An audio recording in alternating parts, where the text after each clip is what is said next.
నిజాలను చూసాము. పాపం వాళ్ళ రోడ్ల మీద, ట్రైన్లలో, షాపుల దగ్గర ఆ చప్పట్లు కొడుతూ ఆ బ్రతుకుతూ ఉంటే మాకు బాధ అనిపిస్తుంది.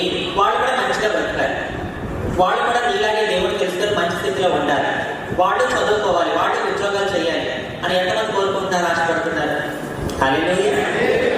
అది నెరవేరాలి అంటే వాళ్ళ గురించి కొన్ని నిజాలు ముందుగా మీరు తెలుసుకోవాలి.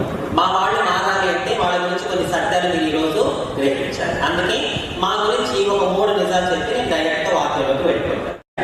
హల్లెలూయా. ఆత్మీయ జీవితంలో నువ్వు ఒక నపుంసకురాలు అయిపోవాలి. ఆమె చెప్పండి. ఆత్మీయ జీవితంలో నువ్వు ఒక నపుంసకుడు అయిపోవాలి. ఈ రోజుల్లో సంఘాలలో చాలా లోపటాలు జరుగుతున్నాయి. నేను చాలా వింటున్నాను, చాలా చూస్తున్నాను. నా దగ్గరికి అప్పుడప్పుడు కొంతమంది ప్రార్థన చేయించడానికి వస్తారు. వాళ్ళు ఆధారంతో సహా కొన్ని చెబుతున్నప్పుడు, చూపిస్తున్నప్పుడు నాకు చాలా కోపం వస్తుంది, బాధపడగలుగుతుంది. సంఘాలలో చాలా నీచమైన కార్యాలు జరుగుతున్నాయి. 4 గోడల మధ్యలో జరుగుతుంది కదా, ఎవరు చూస్తానులే అని నువ్వు అనుకుంటున్నావేమో. నువ్వు మనుషుల దృష్టిలో తప్పించుకోవచ్చు, కానీ నిన్ను 24 గంటలు కనిపెట్టేవాడు ఉన్నాడు. నా యేసయ్య దృష్టిలో నువ్వు తప్పించుకోలేవు. హల్లెలూయా, హల్లెలూయా. సంఘములో విశ్వాసైనా, సంఘములో సేవకుడైనా ఆత్మీయ జీవితంలో నపుంసకుడిగా మారి సేవ చేసినప్పుడు ఆ సంఘాన్ని, ఆ ప్రాంతాన్ని, ఆ కుటుంబాన్ని దేవుడు ఉన్నత శిఖరాలకు ఎక్కిస్తాడు. కొట్టాలి చెప్పండి.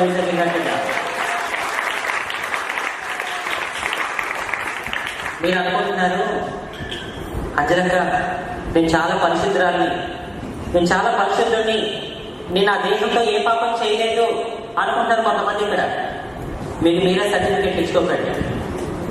హల్లెలూయా. దయచేసి మీకు మీరే సర్టిఫికేట్ ఇచ్చుకోకండి. నేను పరిశుద్ధురాలే, నేను పరిశుద్ధుని అని చెప్పి. 2 దేహాలు కలిస్తేనే పాపం కాదు. పాపం అంటే ఏంటో దేవుడు ఇంకా చెప్తున్నాడు. 2 ఒకవేళ నీ సేవకుడు ప్రవర్తనలో ఏమైనా మార్పులు ఉన్నాయో మోకాళ్ళు వేసి ప్రార్థన చేయి, దేవుడు మారుస్తాడు. నీ నాన్న ప్రవర్తన బాగోలేదని చెప్పి ఇంకొక వ్యక్తి నాన్నని పిలుస్తావా నువ్వు? ఆత్మీయ తండ్రి కూడా అంతే. వాళ్ళ ఆశ ఏముంటుందో తెలుసా అండి? సేవకులుగా వాళ్ళ ఆశ ఏంటో తెలుసా?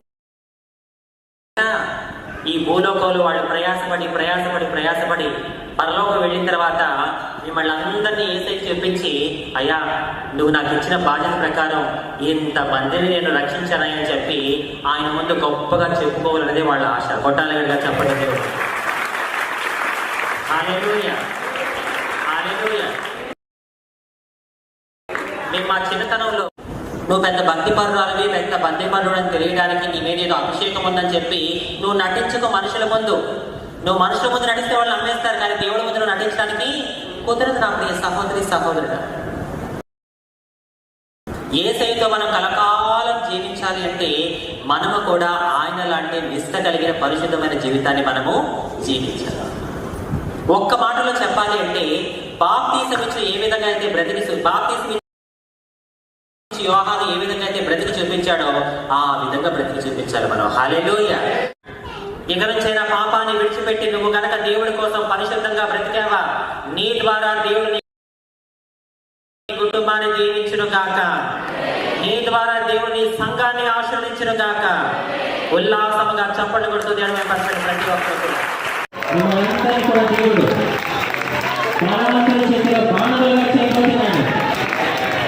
ఈ 2023లో ఘనమైన పాత్రగా దేవుడు వాడుకోబోతున్నాడు.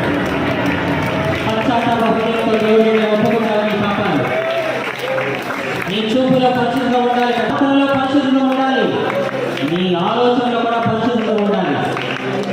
ఆ పరిశుద్ధత నాకు దయచేయాలి. నువ్వు అడుగుతుండగా ఒక ప్రత్యేకమైన ఆశీర్వాదాన్ని